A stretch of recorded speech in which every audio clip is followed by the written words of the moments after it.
Hello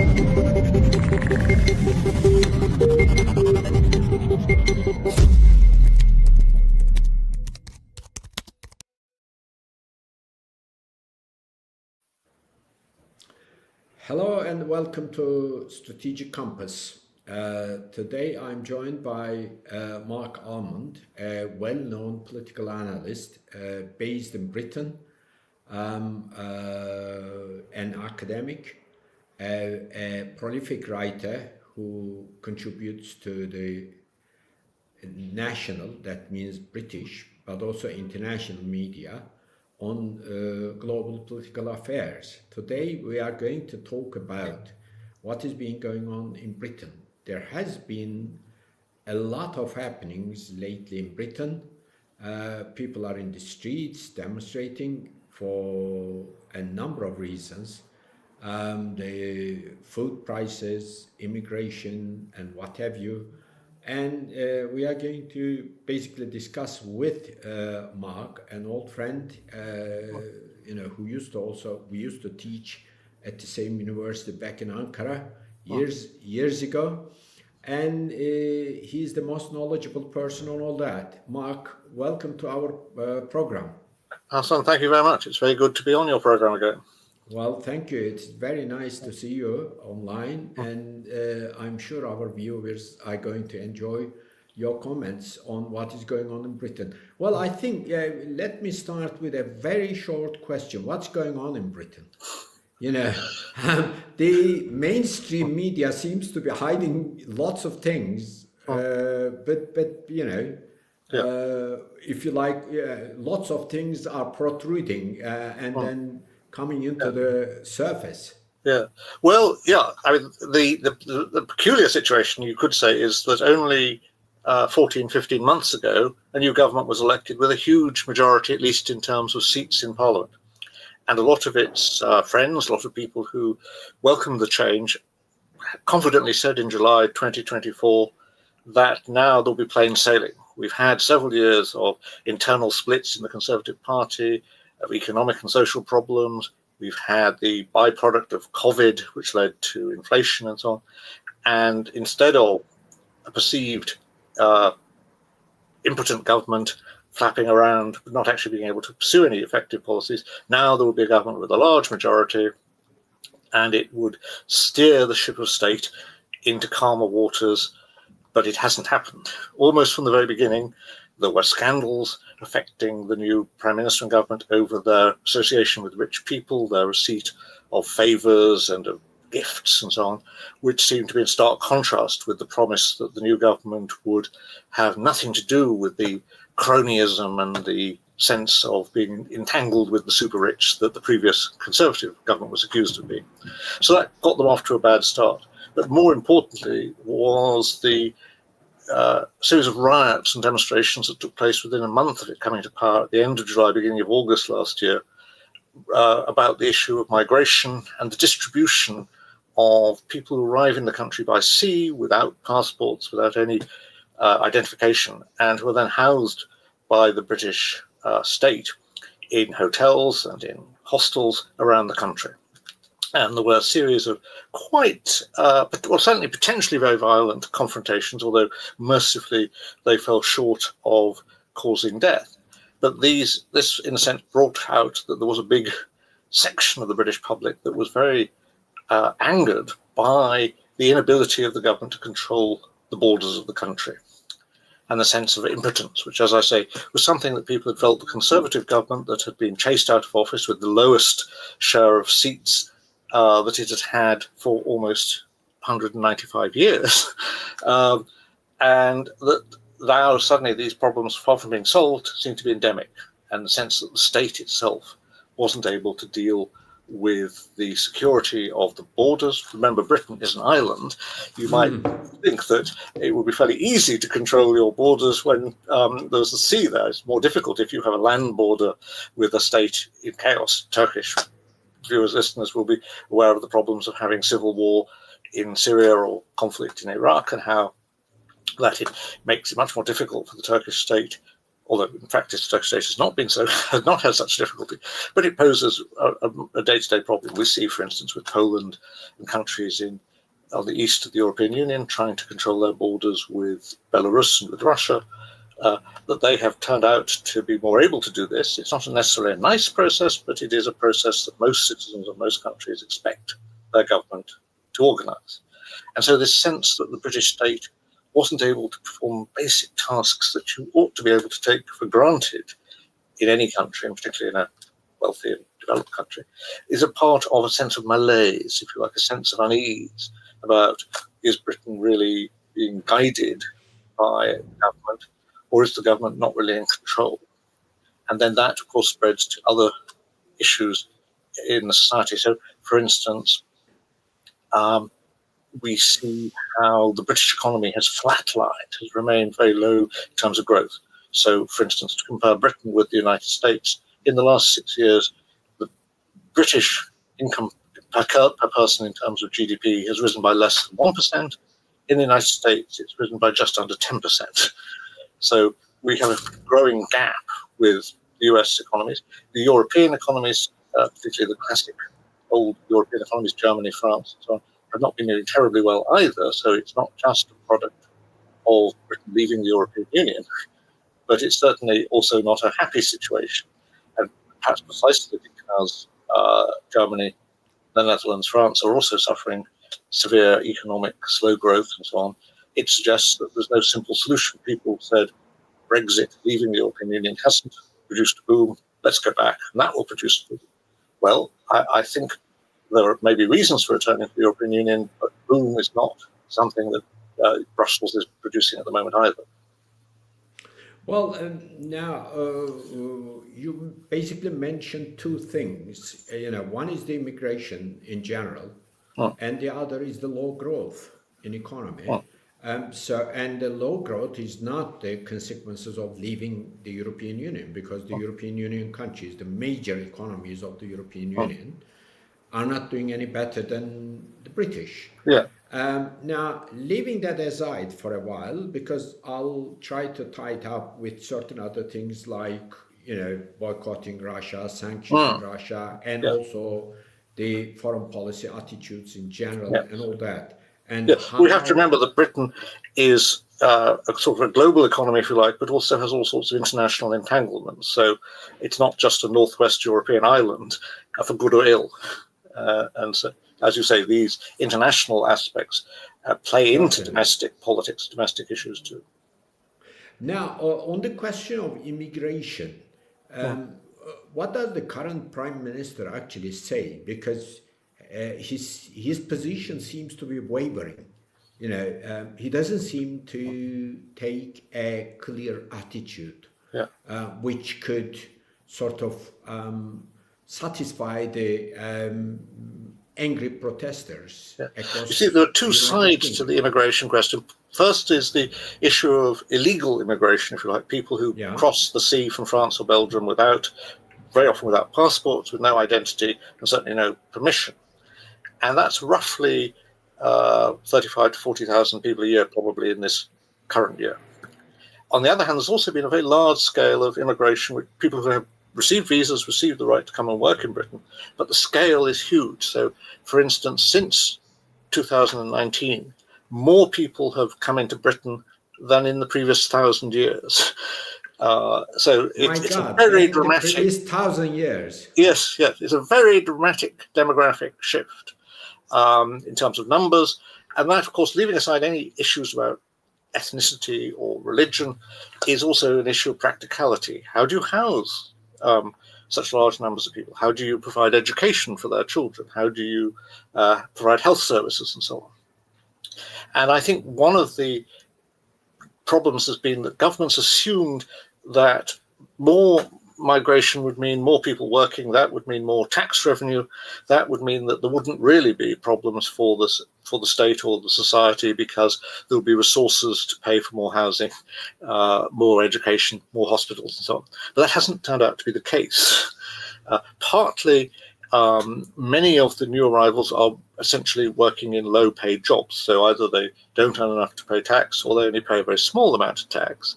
And of course, in general terms, if you're talking about the population of a country that's already been born and grown up there, their parents have been paying tax for a long time before they have children. Their children's schooling, therefore, is to some extent paid for in advance. Equally, pensioners have been paying tax for their lifetimes. If you have quite quickly several million people who have demands on, for instance, the health service, which in Britain, remember, is a nationalised health service, the vast majority of people use the taxpayer-funded health system, which is free at the point of use. And you pay, as it were, through your taxes for it. If you greatly increase the numbers of people, this causes problems of planning, because frankly, we know, even going back to the early years of the 21st century, the British government believed when countries like Poland or Romania joined the EU, perhaps 14 or 15,000 people from Poland would come to Britain. When Britain left the EU, officially there were 700,000, but then in order to remain in Britain, you could register with the British government. More than 2 million Poles registered. So you have Poles, and more recently you have people from the wider world, particularly from the Indian subcontinent, parts of Africa, and simply the British state has not anticipated the effects of simply very, very large numbers of people. And that, I think, that particularly hits the bottom end of society. You can imagine new poorer workers compete with existing poorer people for cheaper accommodation, which then rises in price. You have inflation of housing costs. You have also then, because of other complicating factors, the economic side effects of the war with Russia and so on, you have inflation. We all know, for instance, food inflation is quite high. In British terms, 5% a year. Now, that is much higher than food inflation was 5 or 6 years ago. So, particularly again for poorer people, if your food costs increase by that amount, you spend, of course, much more of your overall budget on food. And so one of the problems facing the Labour Party is that a lot of its classic voter base, the poorer part of the population, people also living on welfare and social security, they have been more badly affected by the side effects of mass migration, the competition for jobs, competition for housing, inflationary effects, than better off people. And so the problem for the Labour government, for instance, is that its support has crashed in opinion polls and in local elections quite dramatically, very quickly. We're all used to governments facing midterm crises, but not actually facing a crisis of support in their first year in office. Well, in that sense, those protesting the migration policies by British governments, now, are they basically saying that they used to say until maybe a couple of years ago, stop illegal immigration, but it has now gone farther than that. Yes, yes, I think that is the problem. And of course, it's a huge legal problem. I don't know whether anything would happen, but even if, for the sake of argument, the Labour government changed its policy, which I find very difficult to believe that its members of Parliament would agree in a majority to do this, about people legally resident in Britain, whether for instance, the human rights legislation that we have, the commitment to things like the European Court of Human Rights would permit a change in policy, for instance, to offer at least voluntary repatriation to people, that you might say to people, here is so much money to return to your country of origin. Even that, I think, would be difficult to imagine at the moment. But of course, the problem, therefore, is what if the political landscape changes so dramatically? What if a majority of people were elected to Parliament who were not only promising to expel illegal migrants, people who've arrived without the relevant papers and stamps and passports, but if they were to seek to reverse some of this very large scale of immigration that we've seen, that poses all sorts of problems, legal and ethical problems, but also poses practical problems. And so I think this is the great danger, that you have a significant section of the public who are very unhappy with what has happened, who will say, in every general election, really since Tony Blair was elected in 1997, people have come to power saying that they would limit and roll back the migration from abroad, which has been very dramatic in numbers. And yet that hasn't happened. And if anything, the pace increased, at least certainly down till 2024. And so you have, it's part of a more general problem. It's a specific issue, a big issue, but it's also an issue of trust in the state, trust in the politicians. And so we see at the moment, normally if a government is unpopular, the classic opposition party gains ground. But the Conservatives are also doing disastrously badly. If anything, if there was a general election held tomorrow, they would lose even more seats than they lost at their most catastrophic election for 200 years last year. So you have now the emergence of new parties, new forces, not least the Reform Party, which in a sense is a growth out of the sort of grassroots movement against membership of the European Union. But it has now moved on to making its big issue the issue of immigration, and potentially, at any rate, the issue of what you might call retro-migration, and not least because of the pressure from its own supporters and activists. On the other hand, there won't be another general election until 2029, unless there is, if you like, a revolution, by which I mean a peaceful one, but where the government, in a sense, was to say we can't carry on despite our majority, and therefore we'll ask for another election. But will the British, if you forgive the phrase, will the British political turkeys vote for Christmas? So we could have an impasse, if you like, where you have a lot of popular discontent, big demonstrations. We saw last weekend a very large demonstration, a kind of the first really large British nationalist demonstration of probably around 200,000 or more people in London, which we never really had anything like that before. The attempts by right-wing, even fascistic groups to stage demonstrations have always been fairly pathetic in Britain. You know. And for instance, until the early 2000s, no fascist had ever got elected even to a local council, let alone to Parliament. We had in the European Parliament elections, which were based on PR, a couple of extreme right-wingers were elected 20 years ago. But again, to some extent, to be fair to the world of Nigel Farage and his Reform Party, they took the sting out of the extreme nationalists. They took their votes to as it were, a British leave the European Union party, but they were not ethnically exclusive. And there are, for instance, it's worth saying that the chairman of the Reform Party is a British Muslim from Pakistani background. So it's not a whites-only party. But I think it's also probably true to say that those people who are hostile to non-European immigration, or indeed to any immigration, probably tend to vote for it. So they may not be the majority of its voters, they may not be its leaders, but they're part of its voter base.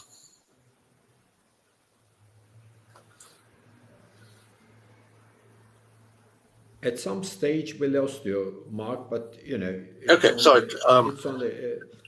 You were saying after you said it's not a whites-only party. Yes, yeah. I think the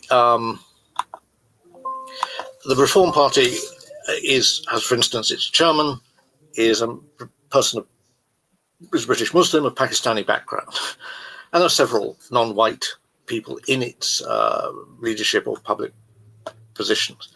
So although I suspect that people who don't like non-white immigration vote for it, I think it would be wrong to say that it is a pure and simple ethnic party. I think that would be misleading.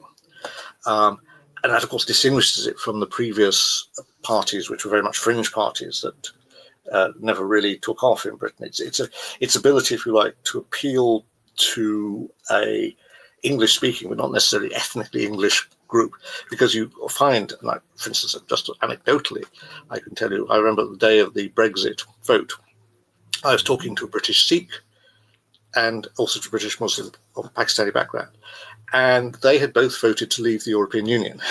They both said to me, we feel British, but we don't feel European, if you like, partly because in the old British Empire, European was the term for white.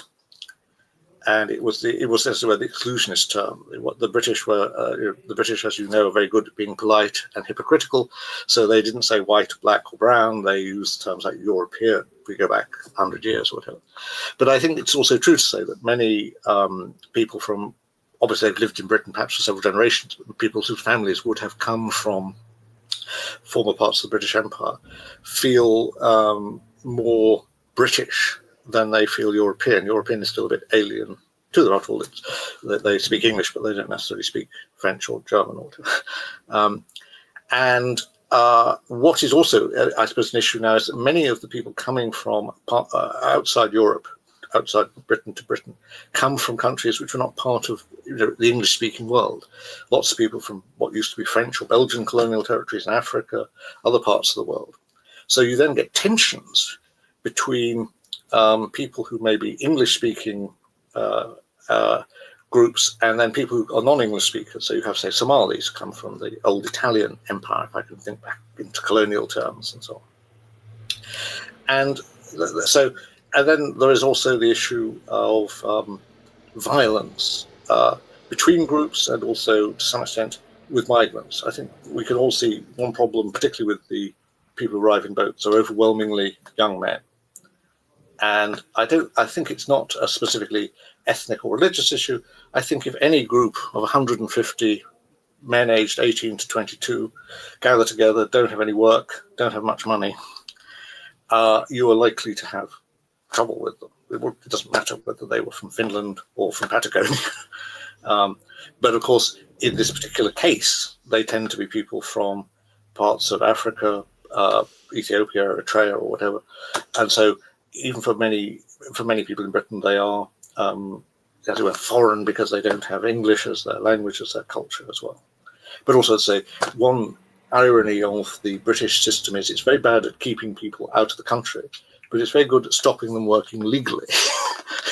So you have quite a large number of recent arrivals who cannot get a job, so they hang around. And of course, that creates then, and not just in Britain, you see it in other countries like Germany, you have the problem of groups of young men hanging around in the day when most people are at work or at school, whatever, and it creates a sense of insecurity.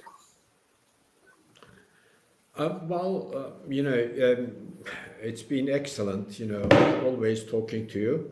Now, the other side of the problem, how is all this likely to influence the political parties? Okay, we have witnessed the rise of the UK Reform Party, okay, but Britain is, after all, a two-party system. And yes. So is Nigel Farage going to acquire the leadership of the Conservative Party and turn it into a reformist Conservative Party? Or will the Conservative Party basically go down the drains? Well, I think there is, if we just look at it as if like political scientists, there is a question, isn't there? If you have a lot of alienation and disillusionment with one or even both of the traditional parties, is it in your interests as an insurgent party to take into your ranks people who were high-ranking figures, ministers in the previous government that's been discredited, that they may wish to disown, but everybody knows that they were ministers before? Or is it in your interest to have a wholly new set of candidates who don't have skeletons in their cupboard? At least not exactly. And so at the moment, it would seem, particularly in the last week, Farage has been recruiting quite a number of former Conservatives who may well share many of his views about leaving the European Union, may well share many of the views about the migration issues and about economic policy in general. But of course, a lot of the voters for reform in the recent elections, after all, they did very well in the general election, but as you say, the British system is designed to distribute the seats to the first and second parties effectively. Exactly. So they got millions of votes, but they only got 5 seats. But we've seen more recently in local elections, they're now getting to the point where they are the number one party. And in the opinion polls too. And once you're the number one party, as Sir Keir Starmer's Labour Party showed last July, you win a huge majority if you are the first place party and the other second place party is significantly behind you. So now it looks in the local elections and in the Welsh and Scottish regional elections coming next May, if the opinion polls remain as they are now, the Reform Party will sweep the board because it will come first. And for instance, in Wales, Labour, which has been ruling in Wales for 100 years, will be pushed into third, even fourth place. And this, I say, is the dilemma for the Reform Party. This is a revolution, Mark. know. Yeah. This is the dilemma for the Reform Party courting Conservatives. A lot of its voters are people who used to be Labour voters. And we saw this in the Brexit referendum in 2016. We saw it in the Conservative landslide victory in 2019. A lot of places which had voted Labour for since 1918, if you like, since effective democracy, suddenly tipped the Labour candidate out and put in a Conservative. Now it looks likely, if the opinion polls remain as they are, that they will tip out the newly elected Labour candidates and those places where Labour has still held on all these years, and probably vote in the Reform Party, or to a limited extent, the Liberal Party in Britain is also the Liberal Democratic Party, is appealing to those people who don't like the, if you like, nationalist and anti-migration rhetoric. And so they look as though although they will remain the third party, they probably will also keep their share of seats in Parliament, roughly 80 or so seats in Parliament.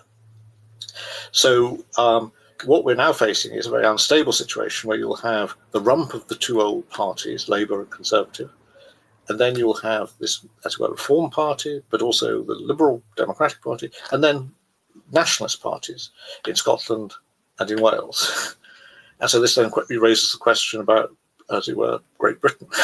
Will Britain remain a single country, or will England particularly, potentially Wales too, but England particularly become a reform stronghold, according to the opinion polls? And will Scotland, for instance, have a rather weaker reform presence? There are likely places where the Reform Party will win, but nonetheless the Scottish nationalists are likely to be the beneficiaries of a shrinking of the Labour vote, shrinking of the Conservative vote.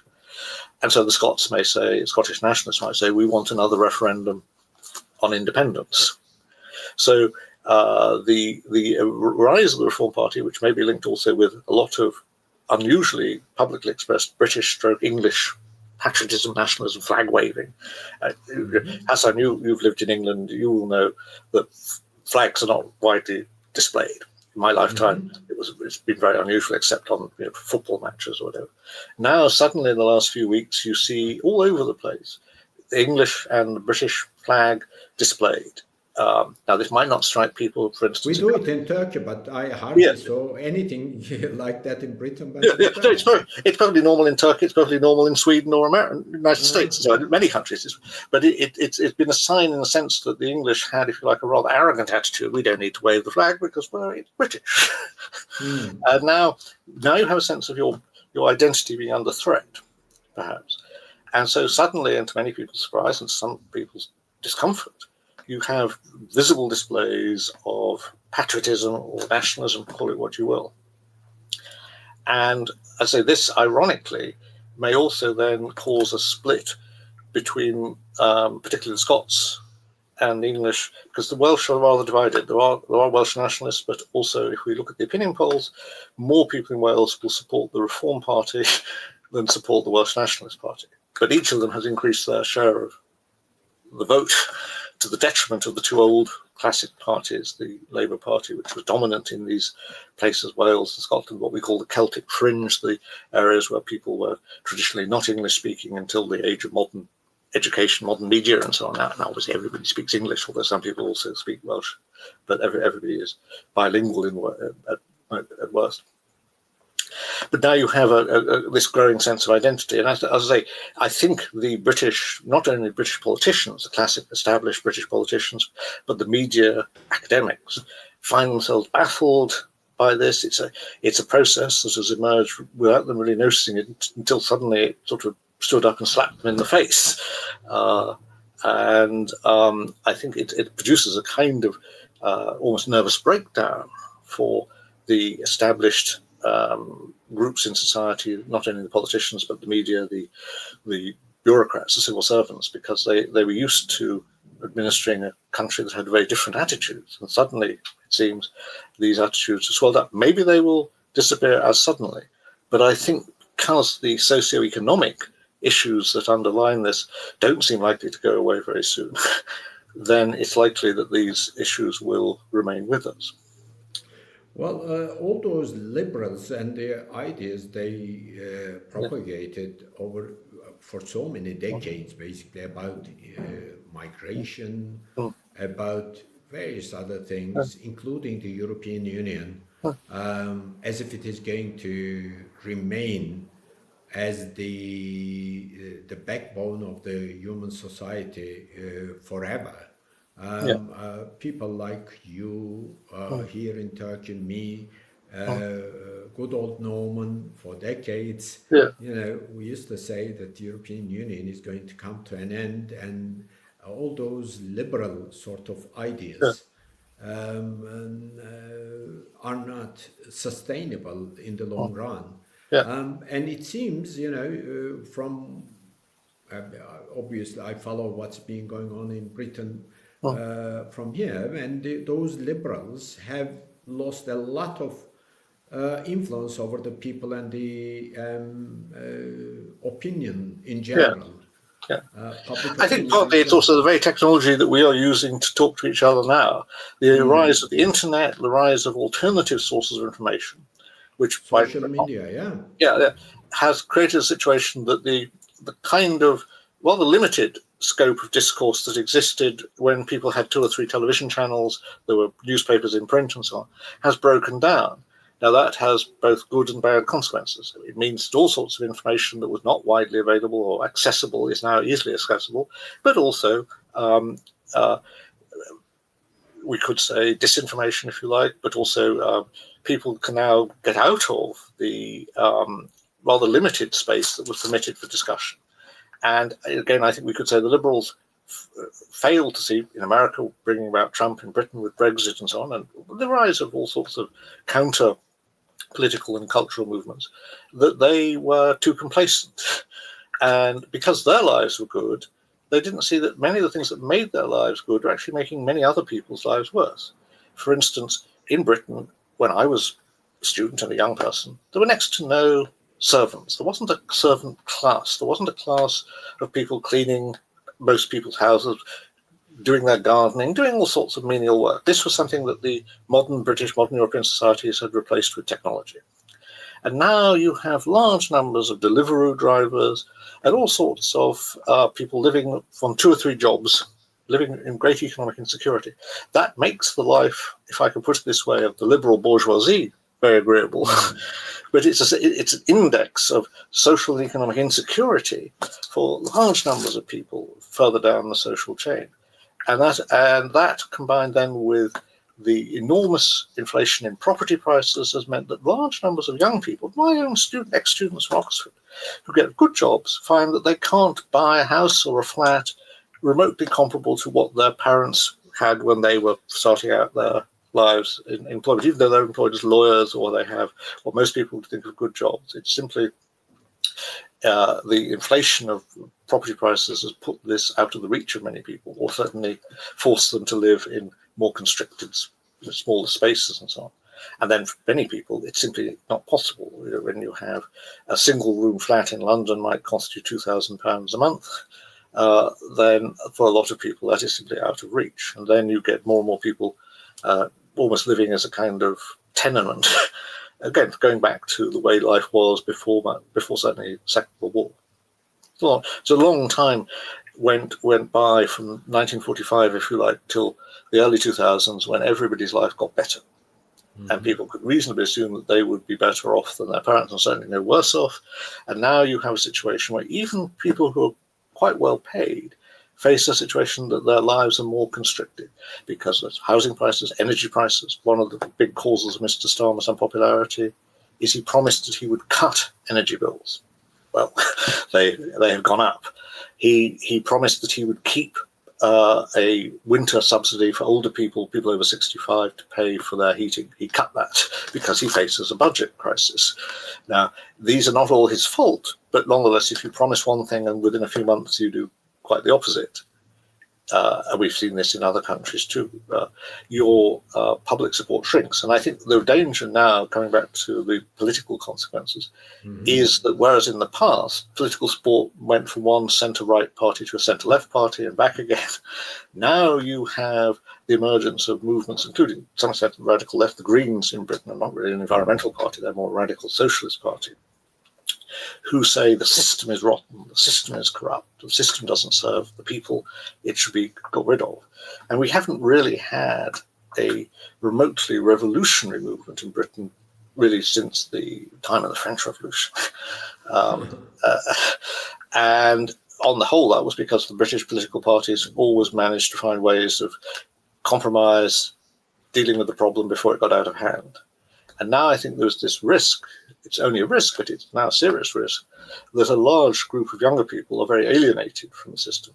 We see opinion polls of people below the age of 25, whereas many as 40% say democracy doesn't work. You need a leader. And obviously we can think back as historians to in the 1920s and 30s, people in Italy and Germany said, democracy doesn't work, democracy coincides with inflation and high unemployment, we need a different system. And I think there could be an illusion, I hope I'm wrong, that the British somehow or other are immune to the risks of infatuation with a great leader who will solve all the problems, or with a radical ideology that has all the answers. And on the whole, that's something that the British had avoided for a long time. But I think now we are in danger of not having a plausible and reasonable and moderate alternative to what's gone on. Well, now what you are actually saying is extremely interesting, but also intriguing. There are similarities, perhaps, between what is happening in Britain and what is also happening in the continental Europe. Yeah. You have all these out-of-system parties on the rise across the continent. In Germany, for instance, in the opinion polls, you have the AfD leading the polls, and quite consistently. It's been like a nightmare to the center-lefts and center-right parties who have basically formed a grand coalition to curb that situation, but they don't seem to be able to do anything to stem it. In France, it is not much different. Well, in France, it's worse, isn't it? Because you have a radical right-wing party and a radical left-wing party taking around 60% of the votes. And therefore, although they don't agree on what the solution to the problem is, they do agree that they won't allow any solution to be put forward by the moderates in the middle, who have shrunk to a minority. Yeah, I mean, but do you think don't you think it is too simplistic to basically call all these parties and their rise in opinion polls the rise of extreme right or blah blah? You know, these are all patriotic people, patriotic movements after all. Yes, and there are genuine reasons. Genuine reasons. Yes, I think that has been the problem, if you like, with particularly the voices of the previously dominant liberal centre, that they had such contempt for these concerns, which they did just dismiss as fascistic throwbacks. And the danger, however, is if you say to people who have reasonable concerns based on their own everyday experience of life and their own problems, that they are very extreme, they may decide that very extreme people are not so unreasonable after all. And so you push them in that direction. But also, as I say, I think there was a saying at the time of the Brexit referendum that all the experts said, but people were sick of being told by the experts because life didn't get better when you did what the experts told you to do.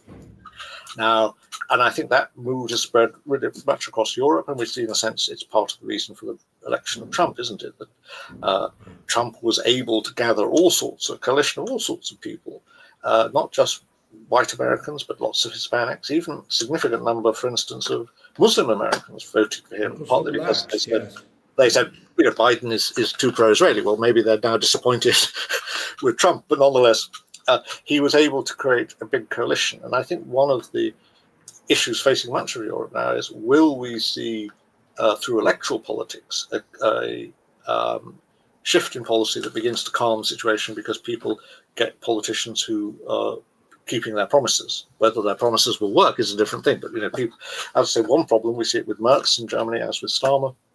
You run an election campaign making dramatic promises, and hardly, if you come into office, then you scrap key things that the people who voted for you thought that they were going to get. You don't even make an effort to give them those things.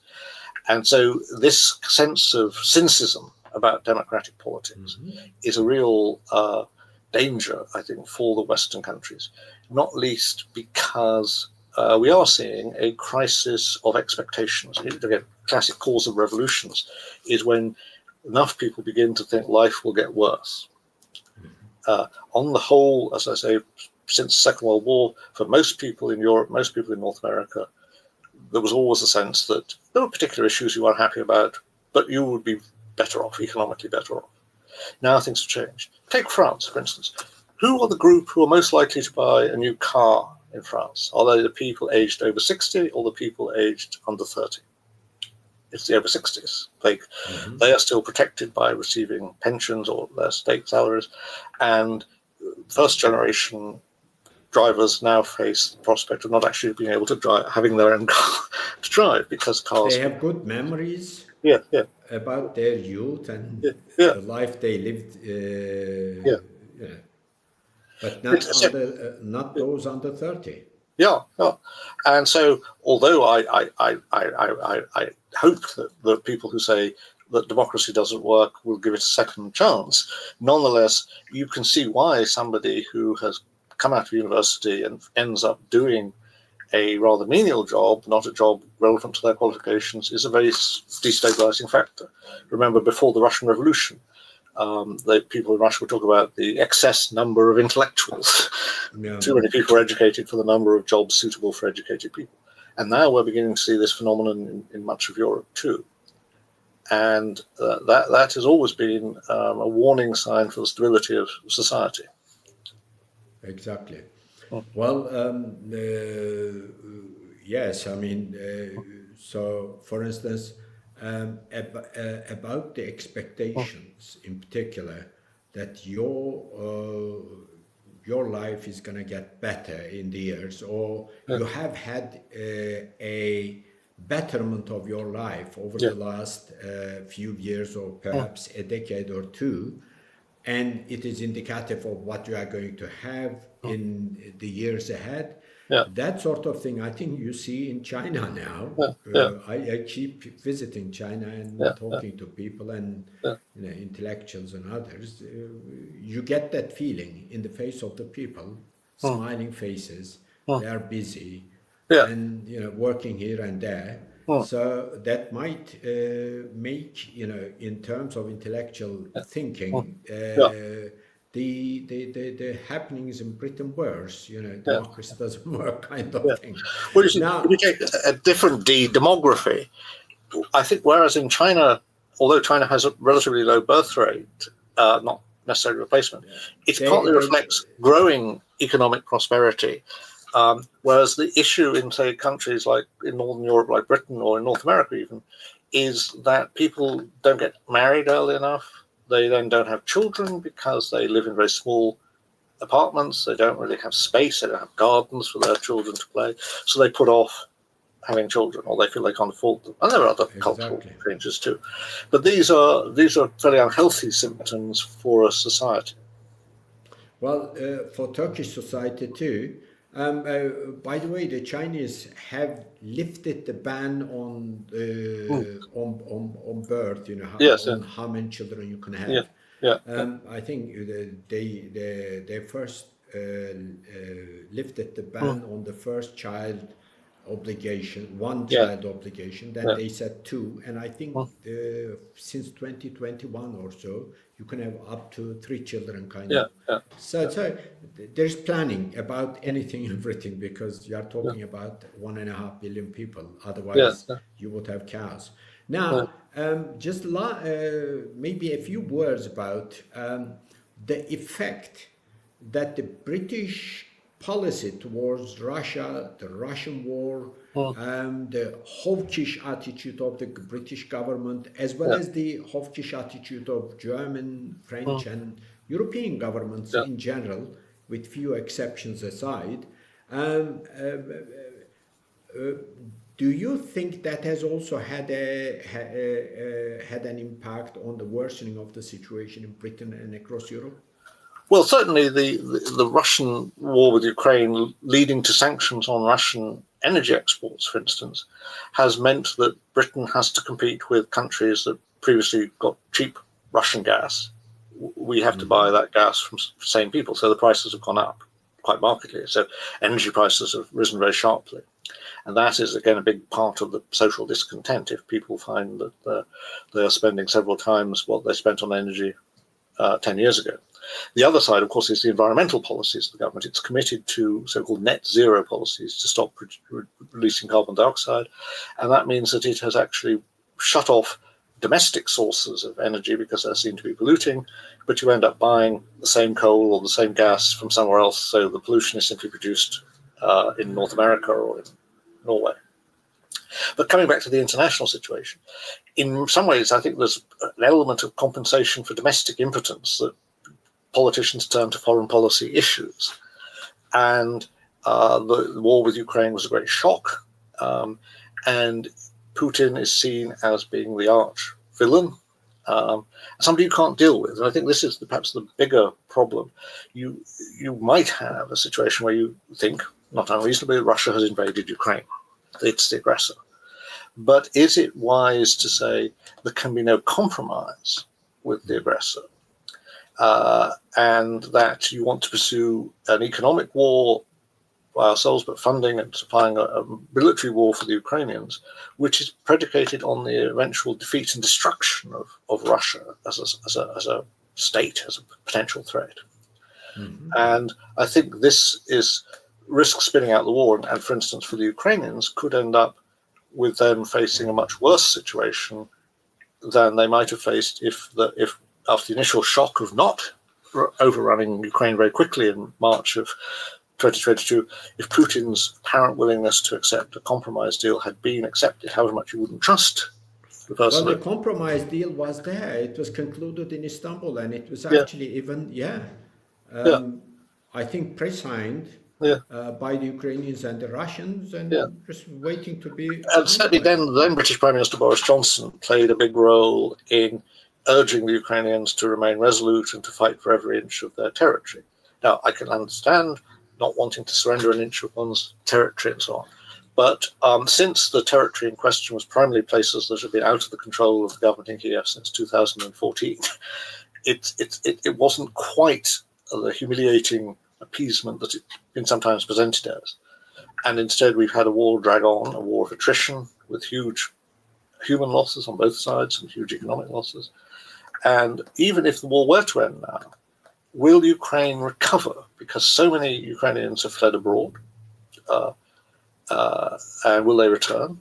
As you know, even take, for instance, Syrian refugees. The conflict in Syria may have seemed to end, and several 100,000 people have returned from Turkey or Lebanon to Syria.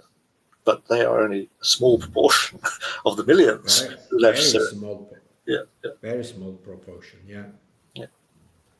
And then I think, as I say, we see that it gives, say, the British elite a sense that they're playing a role in the world, and it's a kind of hangover from when Britain was a genuine global great power. Now it is a relatively medium power. For instance, has an army smaller in size than it was in 1688. So, to some extent, if I can use the comparison with Swift's Gulliver's Travels, it's Lilliput trying to play the British Empire. It's a kind of micro-state that wants to play a big role in the world. And ironically, as we see, it can't protect its own coastline, but it can send an aircraft carrier to the Far East.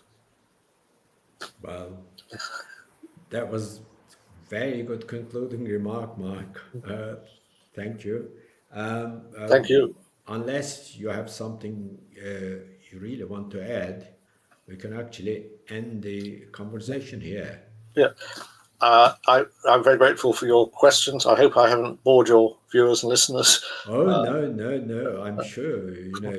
I always like talking to you, and I'm sure the listeners will watch it. And so will I.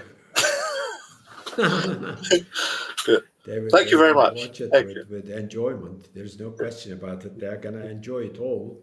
I certainly enjoy always talking to you, as I said. It's very good to be in touch again. Yeah, very good to be in touch. Yeah. And so love to the whole Ünal family.